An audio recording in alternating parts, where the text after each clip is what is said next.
नमस्कार, आप देख रहे हैं हमसफर भारत और मैं हूं आपके साथ अंजलि। लगभग 15 दिनों से बीपीएससी के जो छात्र हैं वो प्रोटेस्ट कर रहे हैं, री एग्जाम कराने की मांग कर रहे हैं। 70वीं जो बीपीएससी का एग्जाम है उसी में छात्रों को काफ़ी चोट लग गई है। इनसे पूछते हैं कि क्या कुछ हुआ।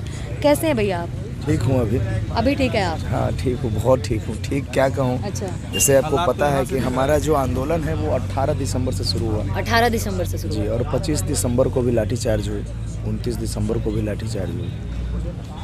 और पटना की जो मैडम है, एसपी मैडम, जिनका नाम है स्वीटी सहरावत, उन्होंने कहा कि ये काल्पनिक बातें हैं, लाठीचार्ज नहीं किया गया।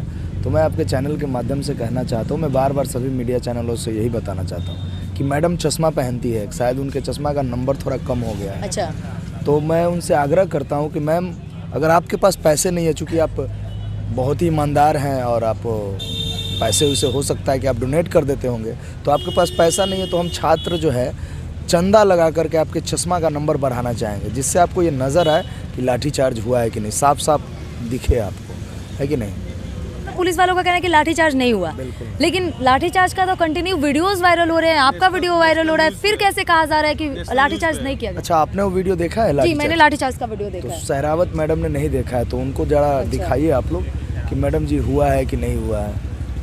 मतलब ये बहुत पुलिस लोग का कमेंट कर रहे हैं कि मैं तो ये कमेंट नहीं करना चाहता, लेकिन लोग मुझे कमेंट भेज रहे हैं कि भैया वो मल्लिका शेरावत की बहन है, स्वीटी शेरावत। अच्छा, मल्लिका शेरावत की बहन, इसीलिए उनको दिख नहीं रहा है कि लाठीचार्ज हुआ है कि नहीं। लेकिन मैम का इज़्ज़त करता हूँ, ये मेरा अपना ओपिनियन नहीं है। मैं उनसे कहता हूँ कि मैम, ये जो आप घुमा फिरा की बातें कर रहे हैं, पुलिसिया तंत्र को अपनाते हुए, ऐसा ना करें। आप भी पढ़ कर के इस सिस्टम के हिस्सा बनिए, आप भी कभी छात्र जीवन जिए हुए, तो जो फैक्ट्स है वो रखिए, है कि नहीं। आपको डर किस बात की है? आप तो इस सिटी की पुलिस का सबसे आला अधिकारी है। आप कहिए ना कि हमने मारा है। जिस वक्त मुझे मारा जा रहा था, पीटा जा रहा था, मैं सोच रहा था कि शायद अंग्रेज कैसे भारत पे शासन के किए होंगे। हमें तो ये लगता है कि अंग्रेज भी उस समय ऐसे बर्बरतापूर्ण लाठी नहीं मारते होंगे लोगों को, जिस प्रकार ऐसे मारा गया था अपने युवाओं को। मैं इसलिए कह रहा हूँ क्योंकि बापू, हमारे बापू महात्मा गांधी, उन्होंने सत्याग्रह का मार्ग अपनाया था पश्चिम चंपारण में, चंपारण सत्याग्रह करते हुए 1917 में, और हम लोग उन्हीं के पदचिन्हों पे चल रहे हैं। तो बापू भी सत्याग्रह किए, उन्हें नहीं कभी मारा गया, आप देखिए, उन्हें नहीं कभी पीटा गया। हम उनको पढ़ करके ये चीज़ को अपनाया है, लेकिन हमें इस तरह पीटा जा रहा है जैसे हम आतंकवादी हो, हम उपद्रवी हो। तो आखिर सरकार से आप क्या मांग रहे हैं कि आपके साथ एक री एग्जाम, फिर भी आपके साथ ऐसा? बस मैडम, और कुछ नहीं चाहिए, ना तो ज़मीन चाहिए, ना जायदाद चाहिए, ना घर चाहिए। उतना है भगवान ने दिया हुआ है, कुछ नहीं चाहिए। बस हमारा, हम तो ये कहते हैं कि री एग्ज़ाम मत करवाओ। मैं आपके चैनल के माध्यम से कहता हूँ, री एग्ज़ाम मत करवाओ, लेकिन 912 केंद्रों पर अब जांच का रिपोर्ट तो सौंप दो। अगर आपने एग्ज़ाम सही फेयर एंड फेथ करवाई है तो मत करवाओ ना। आप तो जांच रिपोर्ट भी, आज 15वां दिन हो गया और एग्ज़ाम का लगभग हो गया 20 दिन हो गया। आप इन 20 दिन में भी आप एक जांच नहीं करवा पाए। आप सबूत मांगते हैं, कैसे हम सबूत दें? पटना डीएम के द्वारा कहा गया कि क्वेश्चन पेपर कम हो गया, जिसके कारण से भगदड़ मच गई। क्वेश्चन पेपर कैसे कम हो गया? आयोग पहले क्या करती है कि फॉर्म फिलअप करवाती है, उसके बाद एडमिट कार्ड जारी करती है, और उसी एडमिट कार्ड के आधार पर क्या करती है, तो क्वेश्चन पेपर, जितने फॉर्म भरे गए हैं उतने क्वेश्चन पेपर वो तैयार करते हैं। फिर क्वेश्चन पेपर कम कैसे हो गए? कहाँ चले गए क्वेश्चन पेपर? पहला सवाल। आपने कहा पेपर लीक का सबूत दो। मैं कह रहा हूँ आप मुझे सेंटर पे एग्ज़ाम देने के लिए बुलाएं और मैं अंदर चला गया। अब अंदर में आप मुझे न्योता दिए कि सर आप हमारे घर खाना खाने आइए, भोजन पे आइए। हम गए, आपने भोजन खिलाने के बाद लाठी खिलाई मुझे बहुत ज़्यादा। फिर आप बाहर निकलने के बाद कह रहे हैं कि आप मुझे सबूत दीजिए कि मैंने मारा है। कहाँ से दूँ साहब?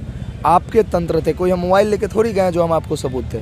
आपके पास सारी एजेंसी, आप जांच करवाओ ना, क्यों नहीं जांच करवाते? जारी करो 912 केंद्रों की सीसीटीवी फुटेज, क्यों नहीं करते?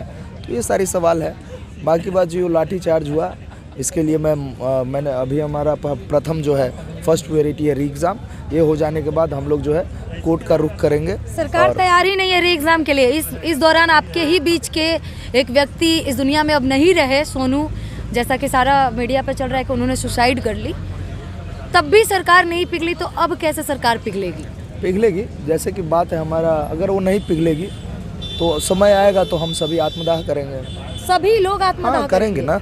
ऐसे तो शरीर तो तोड़ ही दिया है, अब क्या होगा? एक तरफ से टूटा हुआ है पूरा, बस हड्डी बचा हुआ है, लेकिन पूरा जो है, आपको मैं बता दूं, मसल इंजरीज हैं, इतने मारे गए हैं। कि मैं बता नहीं सकता हूँ, आप वीडियो में देख सकते हैं किस तरह से हम पी गोलंबर पे हम अपने मांगों को लेकर के बैठे हुए थे।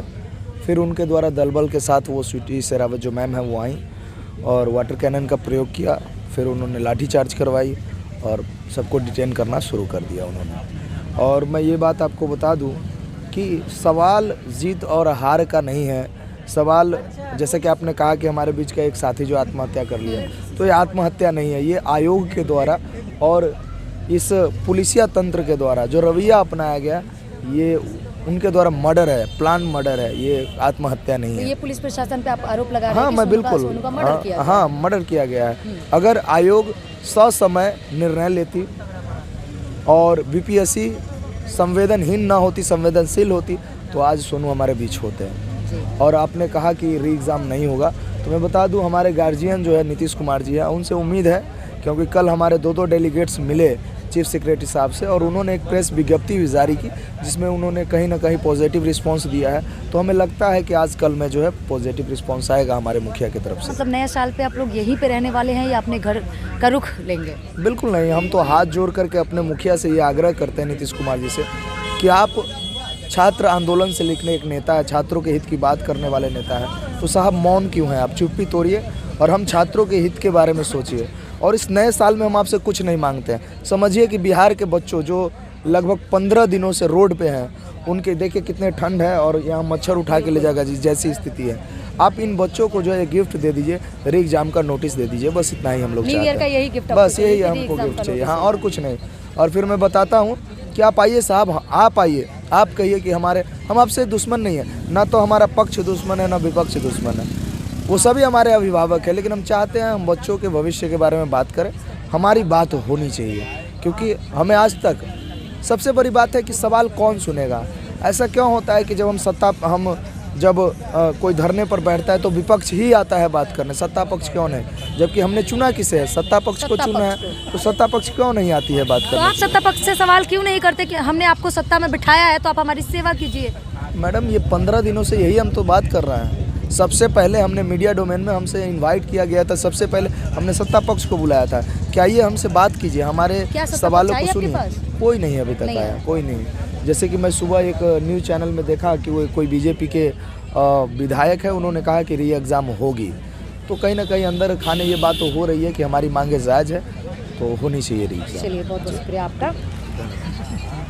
तो अब देख रहे थे हम सफ़र भारत, मैं थी आपके साथ अंजलि ओम प्रकाश। यहाँ पे नीतीश जी को एक बार आकर देखने की ज़रूरत है कि कैसे यहाँ पे बच्चे जो है, जो कहिए तो स्टूडेंट है, देश के भविष्य है, युवा, उनको इस तरह से रोड पे भटकना पड़ रहा है और एक री एग्ज़ाम की मांग के वजह से सभी को सड़क पे सोने और मार खाने की नौबत आ गई है। और पुलिस प्रशासन पे ये आरोप है कि लाठीचार्ज करने के बाद भी पुलिस प्रशासन कह रही है कि हमने लाठीचार्ज नहीं किया।